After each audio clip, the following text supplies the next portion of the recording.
Welcome back to War Thunder. Welcome to my tank review on the Begleitpanzer 57 or the accessory tank 57, as this is the direct translation into English. This is a pure support vehicle. It's a light tank at a battle rating of 8.7, and that is the problem. Because it has not a lot of going for it. It struggles a lot on the battlefield, and I think the battle rating is way too high. Somebody at Gaijin put extreme amounts of effort into creating a very beautiful, stunning looking vehicle. I mean, look at all the details, look at all the rubber around the road wheels and everything. I have rarely seen a vehicle with that much detail in War Thunder. So hats off to the designers or the graphic designers at War Thunder creating that vehicle. It looks absolutely stunning. Also, I like to drive it around on the battlefield, but to get into a fight is the least that I want. And even preferably looking situations might extremely quickly get into your disfavor. The tank has weird stats, weird collection of bad things and good things going for it, and I played it in over 100 battles to trying to get good footage, which I did, but the single outstanding battle was, I guess, the first one, and you kind of saw the extreme summary of it. Be extremely patient, be an extreme supportive vehicle, just go into a place where it's really in your favor. Be patient, be very aware of your surrounding, never pick a fight alone. Just stick around your teammates in the back, and just if somebody tries to circle strafe them, then you can engage them. But I think this tank would even be not overpowered at 6.7 as of a battle rating. And that is just awesome, because I have never seen a vehicle being that overtiered. Never, ever. So somebody at Gaijin must be really afraid to give the Germans something with mobility that is not top tier and not premium. So the Begleitpanzer could be decent, I guess, at some points at 7.7, but when we compare it to other tanks, 7.0 would be a decent battle rating. The ATGM is extremely unreliable. It has the weakest penetration by quite some bit compared to other ATGMs. The main cannon, the effective round just is a solid shot. The reload of the 24 round clip is long. You have no armor. You get hull broken really everywhere. I just come back to this in a moment. It's a very weird mixture of ingredients from other nation tanks put into one vehicle, and the result is not... It's somewhere in the gray area, because there are situations where you're just wrecking the enemy left, right, and center, but that is always just a short scene, and what you are then not aware are the insane amounts of tense minutes sneaking into position, not getting spotted, misplay by the enemy, and so forth. So it's not looking that good for this tank, and I will talk about in detail what is wrong with this tank, because if it wouldn't be limited in one way or another, it could be decent, but so it's a real struggle. I managed to make it work somewhat, but always I had to count on the enemy making some mistakes as well. So let's begin with talking about the armor, and there is not a lot. Okay, it's a light tank, you expect that there is not a lot of armor, but this part here is decent against machine guns as well as this. So the hull is machine gun safe. Good. Good. Because the turret isn't. So first of all, heavy machine guns might go right through this cast homogeneous armor here of 25mm thickness. You know, it's little details like this, because heavy machine guns such as the Soviet 14.5mm machine gun or even 50 cals might punch right through the front of the vehicle. Not with every round, not at every distance, but you know, it's something. And then there is the scum breach. You see, this scum breach is practically vulnerable to getting shot at by anything. That's annoying. But that it actually gets damaged by light machine guns is absolutely hilarious. So every tank can disable you from the front. And if you're out of your 6 ATGMs or they are damaged and you need repairs otherwise, or they are currently reloading and you want to rely on your autocannon, you can't. Even when it's yellow, after the second shot, I guess, it gets orange, red, black, and explodes your tank. It's really annoying. So you can machine gun this thing to death, literally, from the front with this thing. And that's not all. It's an internal component. So you might think, hey, the gun, the weapon system is mounted high on top of the vehicle. That's good. Yes, it might be if it wouldn't be for hull break. ATGM, heat fast, solid shots with a big enough of caliber. If they hit this structural steel part, and you know this gun bridge is not small for a light tank, you receive a hull break. Your ammunition doesn't blow up, you don't lose a crew member, nothing but the gun breach is damaged, and you receive a hull break. Oh my god, I have died outrageous deaths with it. It's designed to die. This is what I want to say. Then this ATGM launcher, quick word about it. It's fixed. I have never died to the ATGM exploding. It still might be a thing, but I died always due to other things. So you might be even able to... I mean, it got damaged with machine gun fire, but that's about it. Then, yeah, so it's fixed. It rotates like 90 degrees upwards to reload, but then being able to elevate is not possible, and to depress it is also not possible. And whenever you try to fire from cover, even it's just slightly not flat, your ATGM does weird things and goes very wide, and very often I dunk the rockets right into the ground, which is highly annoying and highly frustrating, because it just wastes like 16% of your firepower ATGM wise, and it alerts the enemy, and if you lose cover and you are spotted, good luck surviving the engagement, especially at range where you might think that the ATGM is somewhat useful. It depends. Again, it's one of the weaker ATGMs penetration-wise, damage-wise, but it's rather fast, so good news, bad news situation. X-ray, interesting. You have the transmission and the engine in the front. That might save you maybe from some general direction shots from an SPAA. But there on the right hand side, your driver and your commander with one of the loaders in the back, they're actually vulnerable to getting shot by an SPA nevertheless. Then yeah, this leads to hull break as well when getting hit by AP-FSDS, even if it's a non-deadly hit in any other vehicle that is not vulnerable to hull break. It's again very frustrating, and it sits in the front, so you might expect it to save you, but ultimately it leads to your destruction. Then we also see the gunner sitting relatively low in the vehicle, and it's not that easy to hit with machine guns or with cannon fire from an SPA again. Yeah, it's really weird. Then we have this ATGM tubes, of which we have overall 6, 5 here, and 1 is already here, and we have then 4 of those big 24 round clips. And one interesting fact, if you have this ammunition removed, so if you're down to your last clip, the last 24 rounds, you can sacrifice your 2 loaders by going in reverse around a corner, and somebody shoots you in this area, and if they don't hit the ammunition because it's all used, like the ATGMs here or here, and this is also used, then you might absorb a shot, because if it doesn't hit something critical, it might go through. But then again, with heat fast, it's different. So you shouldn't rely, but for some solid shots, you know, there are areas from the side where they can penetrate you and deal literally no damage. That's all I want to say. And now it's getting really interesting when we talk about the stats.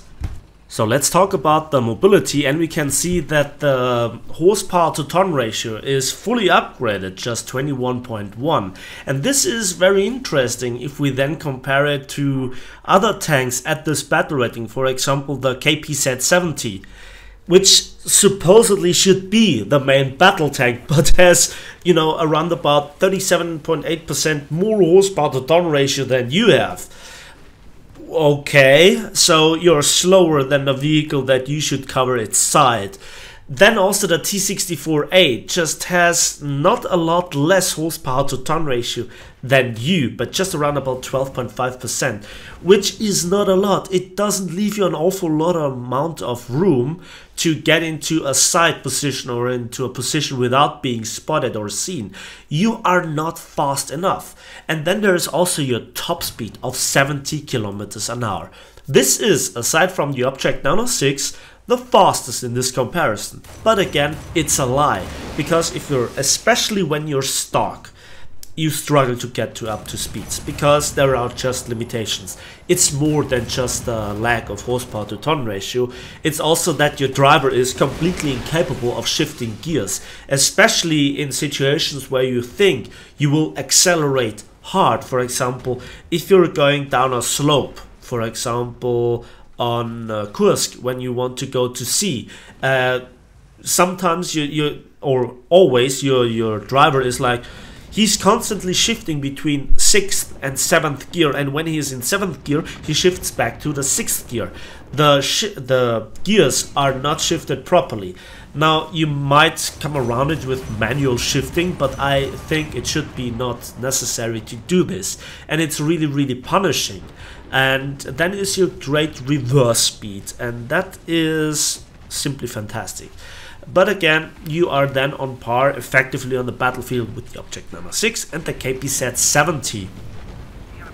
So I never managed to go up to 70 kilometers an hour, even on a city map with a hard ground, you know, where your ground resistance or ground pressure is the best for your vehicle for fast speed. Fully upgraded, I managed to get up to 65 at best. And then you take one corner and all your speed is gone, and the acceleration is always, it's like this thinking second too much that prevents you from getting up to speed to be effective as a light tank on the battlefield. And as we can see, you don't have an effective speed advantage compared to your main opponents like the KPZ-70 or the American version, the MBT-70, and also the T-64A is nearly as mobile as you. Your maneuverability is also weird. It's rather good, but especially when you're again stock and when you are on the slope and want to use cover. You do the manual steering and you slide backwards, you drift off the side of a hill. It's extremely annoying and further punishes you if you want to get out of a tricky situation. You are not fast enough. Also, in situations where you come around the corner and you see an enemy, you brake really hard, and then you want to reverse. It just takes another second before the driver reacts, and that got me killed so often. So a light tank that struggles with mobility is a death sentence by itself, in my opinion. Then let's talk about the firepower, and I want to begin with the gun. So we have a 57mm gun, same as on the ZSU-57-2, which has 2 of them at a lower battle rating, and you have 96 shells, and it's an auto cannon. So the reload is 15.0 seconds for the entire clip, whereas the rate of fire for your main cannon is 200 shots per minute, so that's over 3 shots per second, which is actually pretty good. But then again, we have just solid shot, unlike the ZSU-57, which plans to APHE rounds with the same amount of penetration into an enemy tank at range. So hurrah for balance. Just to name you one example, so you're not better than an SPA 1 battle rating lower. With less ammunition, mind you, and longer reload for the clip. Then the BMP-1 has a 73mm gun, or well, grenade launcher, and also as an ATGM as a backup. The Object Nano 6 has an 85mm gun with also a really great rate of fire of 6 seconds and has a stabilizer at 7.0 as a light tank, so 1.7 battle rating lower, and it fires APHE and can switch to heat FS if needed with a stabilizer, which is great for a light tank. You at 8.7 don't have this. And I'm not even mentioning here the T64A and the KPZ-70, which reload like twice as much one shell than you reload your clip, which is understandable. I mean, you're reloading 24 rounds at once. So you see, this is not really an easy comparison. Then there is also your turret rotation speed, and this is what this tank really struggles. 21.0 degrees per second is just around about a third of what the ZSU-57-2 as an SPA has. You are on par with the BMP-1 and the Object Nano 6, but for your 1.7 battle rating higher, you just have 1 degrees per second faster turret rotation speed. That is just simply not good enough. For your playstyle, for the lack of stabilizer, it should be more, especially at that battle rating. It always takes too long to rotate your turret, and you get taken out because of this. And then there's also the KPZ-70, which has 36 degrees per second turret rotation speed. And again, you are supposed to be the light tank. Then there is the gun depression. 8 degrees of gun depression is in this comparison really nice, because mostly we are comparing here Soviet vehicles, and again the KPZ-70 is better than you, and it has a stabilizer and a backup 20mm machine gun. So the American version just ruffle stomps you from the front anyway. Then we come to the gun elevation, and this is where it's getting really interesting, because, well, you have 45 degrees, so you can actually shoot that aircraft most of the times, because they're coming in rather in flat trajectories. You don't have this high altitude stuff in Tank RB. And also in arcade, this is one of the things that you might make this tank work with, or surpass the stock grind.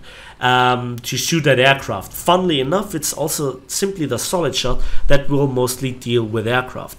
But you cannot really effectively work as an SPAA because you just simply lack the turret rotation speed and the rate of fire, so the shell density, and it's something that you can make work if somebody notices you and comes after you, or tries to strafe you with machine guns or cannons. You have enough rate of fire to make well-aimed shots work. And again, a solid shot straight through the engine block or the jet turbine might do the job. But again, the elevation speed of 10 degrees per second is not good enough. The ZSU-57-2 has 20, so double than your elevation speed. And this elevation speed is also then somewhat interesting for your autocannon on the move, so it doesn't wobble all over the place as hard as other nations' tanks. But then again, you can't compete with the Object Nano 6's stabilizer in this respect. Now let's come to the ammunition for the 75mm gun, and the first, well, ammunition type is the 57x438 HET belt, I guess, and it's a high explosive fragmentation shell, which is self-destroying. So after a certain distance it makes those nice puffy clouds in the air, but don't expect anything to come out of it. So the muzzle velocity is great at 1020 meters per second, and you have 450 grams of explosive mass of this hexal, and TNT equivalent is 765, so that's like the interior of the APHE shell of the Jagdtiger, so that's quite a punch, right? Yeah, your penetration is still 9mm, but then again, it's in fact more than the HE shell on the ZSU-57-2. So as an SPA shell, this might work against vehicles it's effectively useless, but then there's the reload. 15 seconds to change or to refill the clip is just too long, in my opinion. So it's a nice gimmick, but rather useless. Then we come to the second stock belt, which is the 57 times 438 APT armor, APCBC armor piercing cap ballistic cap shell. Effectively, it's a solid shot. That's all you need to know, and it has effectively the same penetration values as the ZSU 57-2, but it has a little bit of better normalization, but you really don't feel that. So muzzle velocity is great at 1020 meters per second. And this is the one and only shell that you should use in most of the situations. This is the more versatile shell. So first of all, you can even shoot down aircraft with it, as you might have seen already in the gameplay in the background.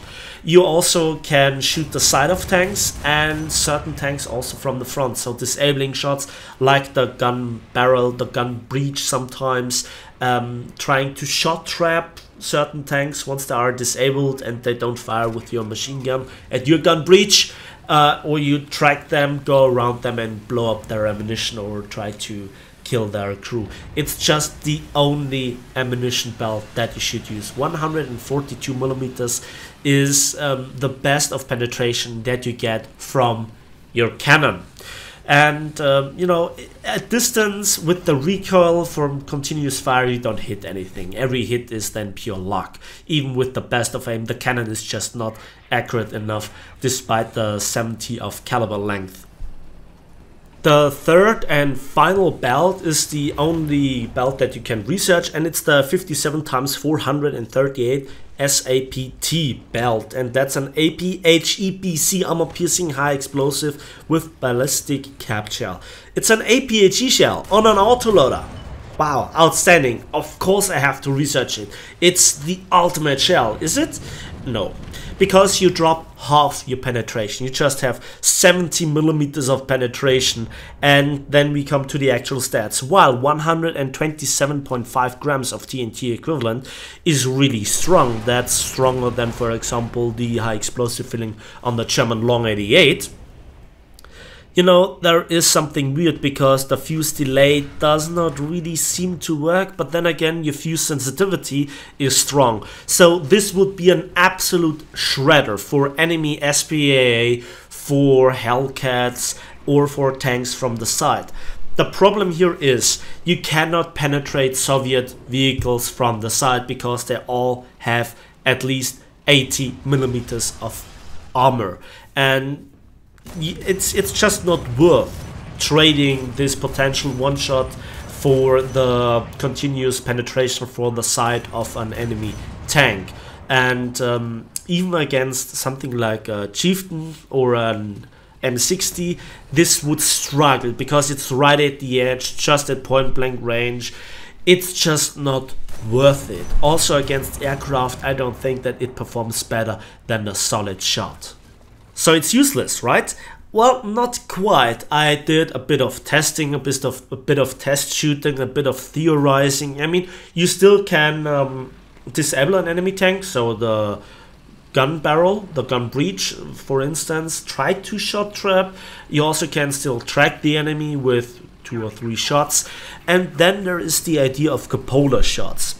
But it's an extreme close call. I have destroyed in a test drive T-64As from the front with this shell, with trying to hit the cupola or the vision slots or, you know, the range finding modules. It's somewhat possible, but I didn't manage to do it in battle. It's just, it doesn't happen. It's again one of the cases, it's possible, but very unlikely, and I don't think that this upgrade is any worth. It's not worth going for it. Maybe if I play exclusively 100 battles with this belt, I might get some clips, but it would be a simple lie to say that this belt is better than the stock shell belt. So let's get on with it and let's come to the ATGM. So let's talk briefly about the ATGM, and in fact we can see that we have in fact the weakest ATGM in terms of pure pen, but it is the second fastest, just after the M55-1 Sheridan. So the ATGM is, for all intents and purposes, relatively similar in terms of reload, speed and penetration to the Sheridan. All other ATGMs, even 2 battle ratings slower, have up to 50% more pen, or even higher than this. So the ATGM is okay, I guess, but it's certainly not the selling point. And now I want to show you a few scenes, and I want to begin with this one. So in the background you can see quickly the absolute ammo comparison stat sheet, and this is the last one, I promise. But now we are on Berlin, and I want to show you the extreme amounts of patience and, well, thinking and situational awareness that you have to put into it. So I just saw briefly the back of a T-64A to my left, you might have missed it, and yeah, I just was like, where is he going? Is somebody else coming? And I was just observing. This situation, this position is not the very worst, but again, it would not help me ultimately. So I position myself to the left of this building, but also such in a way that I can look around it without being spotted. And I just wait. Is he coming around? Can I get his side? His side is the one thing that I need to take care of, and there he is. Now the question is, where is he going? Is he camping like a pro? Because then there is nothing that I can do about him. If you look at the minimap, near our spawn there is the usual camping location for some of our teammates, and well, I just heard something. I heard something. There is another tank. Oh boy, there is a second T-64. I could kill him. I could kill him right away and have a secured kill. Like, there is nothing at this point that I could do. I hit his engine hard. I hit his driver, blow up the ammunition, fire an ATGM into him. But I want to get both T-64s. To kill T-64s is very important. And, well, he's moving on. But the second one, around the corner, I hear him. I see his movement a little bit. He's a bit more careful. He doesn't trust it. The other one is moving on. And so what I'm going to do, if he looks around the corner, which he doesn't, he would have seen me, and he would have just drifted around the corner and killed me. And this is now the way that I engage him. Hit the engine, hit the back of the turret, which I still can penetrate, and I got him. Not with complete just let it go loose, hold the mouse button down fire, but with selective fire. And the funny thing is, the other one didn't realize it, and I fire an ATGM into his side and finish him off with some nice shots. And I was very lucky to hit here the ATGM.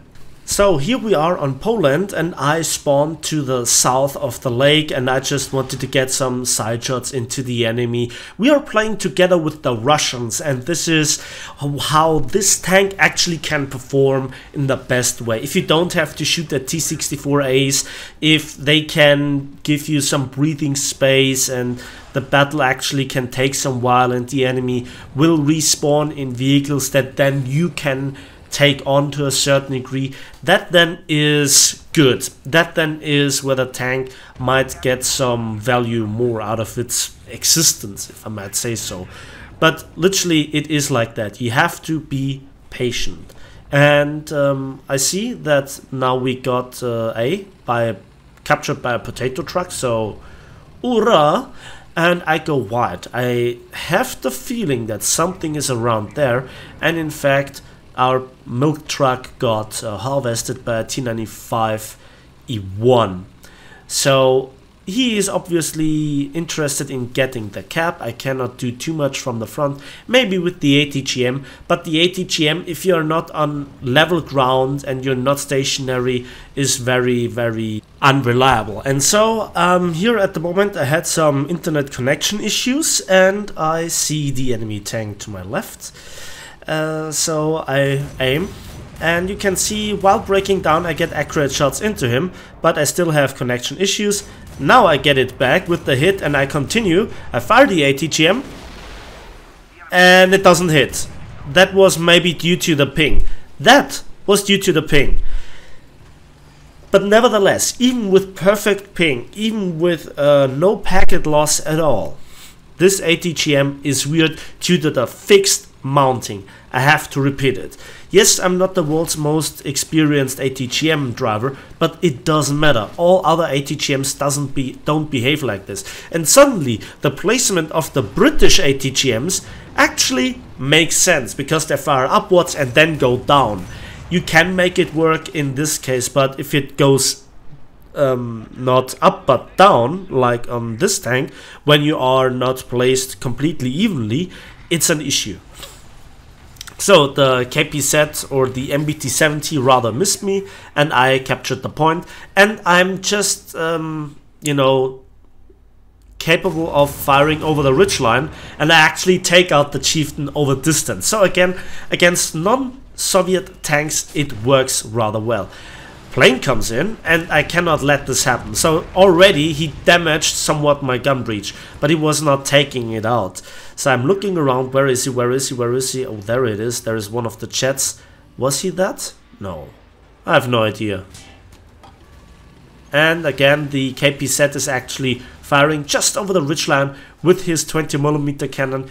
He could severely damage my gun barrel, gun breech, or blow up the ATGM, I don't know. I must not let this happen, so I go a bit further into cover.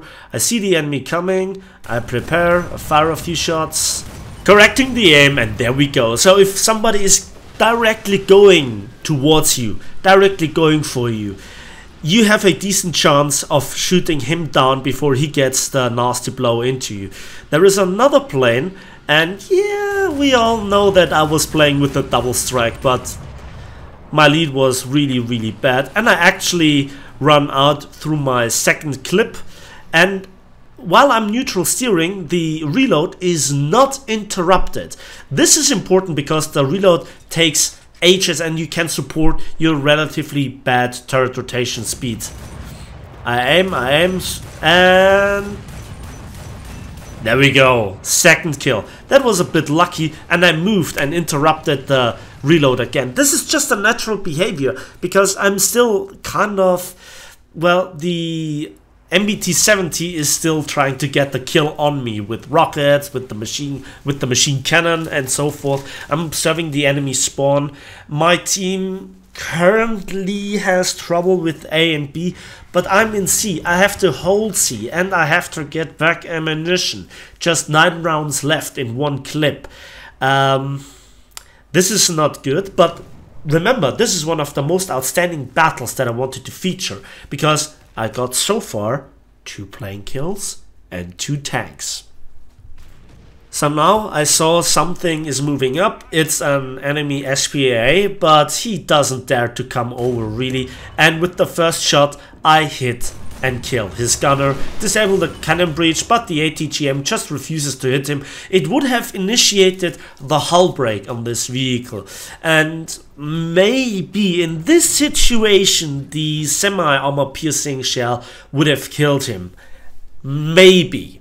But is it worth the trade-off? Sure, I still can shoot down the planes, but if a main battle tank comes around, I just don't think then that the semi-armor piercing belt is worth the trade-off in terms of penetration. After all, if you can't penetrate your enemy and you're not firing hash, then you have problems.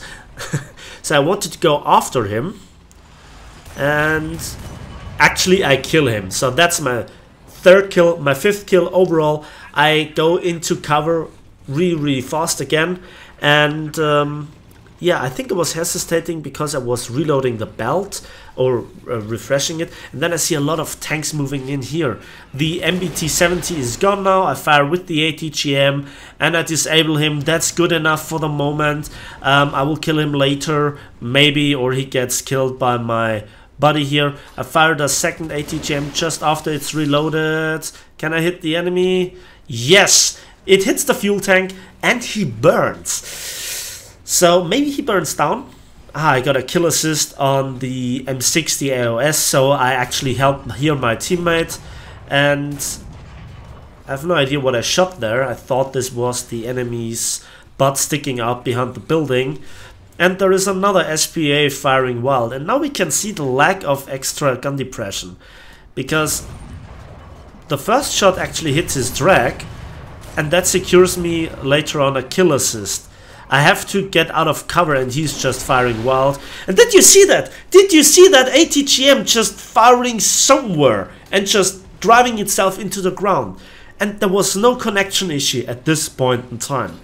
This happens on such a regular basis, and there is a backhead. Another plane. Oh buddy, I know how to deal with you.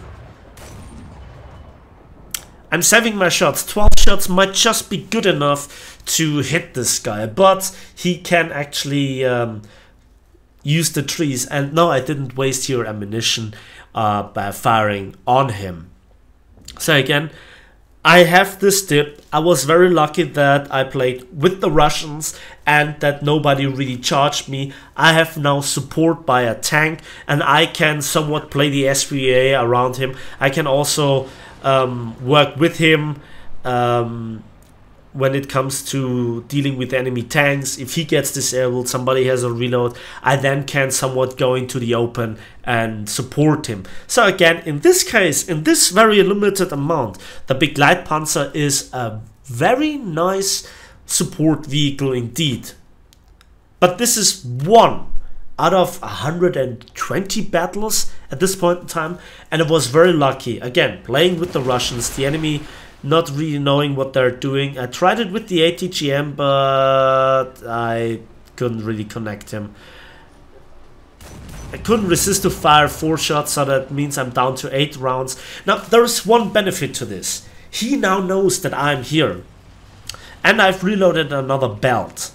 So yeah, or I got another belt for my ammunition count, and he loops over. That makes him somewhat predictable, and I use here the aim, and finally I get a critical hit into his engine. A lot of smoke coming out of his engine. That means he's about to die. I heard the engine not revving as good as they should actually, and I'm reloading now another belt, and I'm reloaded again in cover. Time is the factor that I need. Time is the factor. And little spoiler alert, a few seconds later I actually get the kill for my 6th kill. 3 planes and 3 tanks, and then the results come in, and you can see 45,000 silver lines and 4,400 RP. Again, the RP very underwhelming for a victory. 3 planes and 3 tanks, survivor. It should be more, but this is how it goes. Silver line wise, it's interesting. The repair costs are just 5,000. The ammunition is for free. The ATGM is for free. It's pure profit. It's cheap to run. And in arcade, a normal SPA costs around 20,000 silver lines. The Begleitpanzer still can perform as some sort of SPA, and it costs just 5,000. So this is an idea for arcade compared to the annoying Gepard. I cannot stand the Gepard. This is now a bit of a sweet kill compilation at the end, where I want to show you some outstanding scenes. I just killed a T-92. And this is for all of you that are patient enough to watch my tank reviews in their entirety. So this is for you. And I actually get the back of a T-64. Oh dear, oh dear, oh dear, oh dear. This is the advantage of a solid shot to actually go through the entirety of a tank. And there is an M103. Kill the loader, kill the driver, fuel tank, ATGM into him, and I actually finish him off with killing the commander. And there is another tank, but I wasted kind of a lot of shots. So I go through the capture zone and I actually decap it. And this chieftain, oh boy, oh dear, oh dear, oh dear, oh dear. And yeah, the ATGM deals again no damage despite being on level ground with really good internet connection, stable internet connection. Here I need to reload the belt, reload the ATGM. This is a bit of a downtime, but I guess a lot of tanks have this in their entirety. And the chieftain, well, he has no idea what hit him. And yeah, you can see how this tank actually moves in reverse on hard terrain when it's fully upgraded. It can be really fun. And I got the side of the chieftain, and oh dear, oh dear, oh dear, oh dear. Again, another quick double kill scene versus the Soviets here, and look where I'm positioned. And yeah, this was again very lucky that nobody looked around. I'm being stationary and I'm listening. I'm listening.